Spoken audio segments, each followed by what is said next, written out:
I just want to share with you all the 3 things that you will be smart to do right away once you find out that you become unemployed. So let's just jump right in. So the first thing that you want to do is, if you have worked for any period of time and have earned the amount of hours for working, you can collect unemployment. And so in Illinois, it is through the IDES, that is Illinois Department of Employment Services. And so that company, you want to register for ASAP. And so that's what I did. Within 24, 48 hours of finding out that I was unemployed, I went and registered with them. And so you just basically go online, explain that you have become unemployed and the reason, and they may or may not choose to interview you and have an interview with you to ask what was the reason that you became unemployed. And so you should be fine for that. They'll contact your employer, previous employer, and confirm, ask questions. They can dispute it or they cannot dispute it, but for the most part, they don't. And so once you do that, that process takes about 2 weeks, and you will start getting your unemployment payout. Now, this was a unique experience for me, but guys, it works and it's well worth it.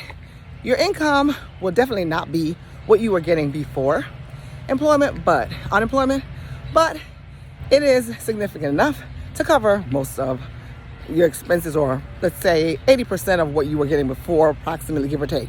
So that's number 1. Get on that ASAP. The second thing you want to do is make sure that you find out when your insurance ends. So from your previous employer, how long do you have before your employment ends, your insurance ends? So for me, that was the end of the month.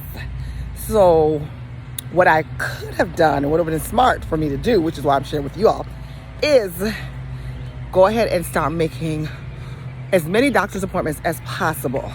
My vision, my dental, my health, your annual checkup, dentist, I say that as well, to make sure that you have these things covered before your insurance ends. And that way you can go ahead and get those physicals done ASAP, and they'll be covered under your insurance even past the date of loss of employment. So that is something that you definitely want to do. And number 3, now remember to like, share, comment, and subscribe to this video. Now let's get back into the video. So the third thing would be to contact your utility providers, whether it's your gas, your water, whatever. Your mortgage company, especially if you have a mortgage, they will definitely work with you. So I've come to find out that your mortgage providers regularly deal with these issues, and so they have many times offers for you to work things out.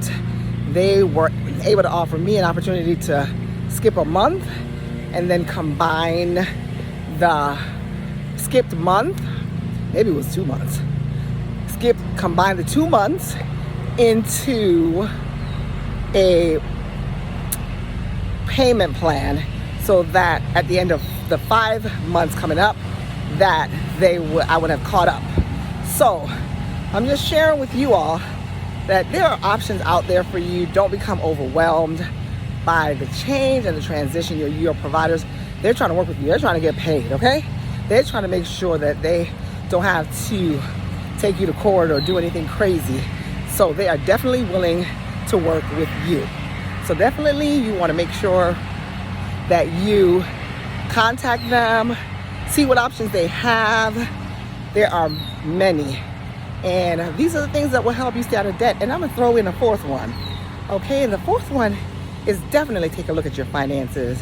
Go back and see, do you have enough put away to cover how many months that you'll be out of employment? How many months you'll be out of employment? Do you have enough to delay looking for employment another month so that you can get things in order? What can you do? Where are your resources? And that's why, guys, these things are why we talk about having a reserve, having money put aside, having living expenses put aside, because I heard this years ago and I thought that was absolutely insane to try to put away 3 to 6 months living expenses. But I see that it is no joke. It is something that we should strive for. Now, I'm not there yet. Again, I am on my journey and I've been on the journey, but we're all on the journey, right? To financial freedom. We want to build wealth.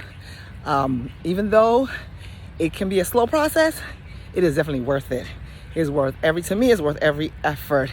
And then think of what you leave your family, the legacy of knowing these things, knowing how to maneuver the hiccups that come along the way, the road bumps, if you will, that come along the way in this journey. And I tell you, I always say people don't want to talk about money, but whenever they need money, they'll come talk to you, right? They don't want to talk about money day to day, but let them need some money. They want to find people who they think got money. And so I am sharing to let you all know you have got to get a plan in order. And so I hope these tips helped you all because they were new to me. And so I thought, hey, maybe it'll benefit you all too. So that's what I got for you today, guys. This is Simone with Simple Smart Mommy Money Moves. Let me know. Remember to like, share, comment, and subscribe. And share this video with a friend. May help somebody learn something as I did during this process. So have a good one. Bye-bye. Remember to like, share, comment, and subscribe.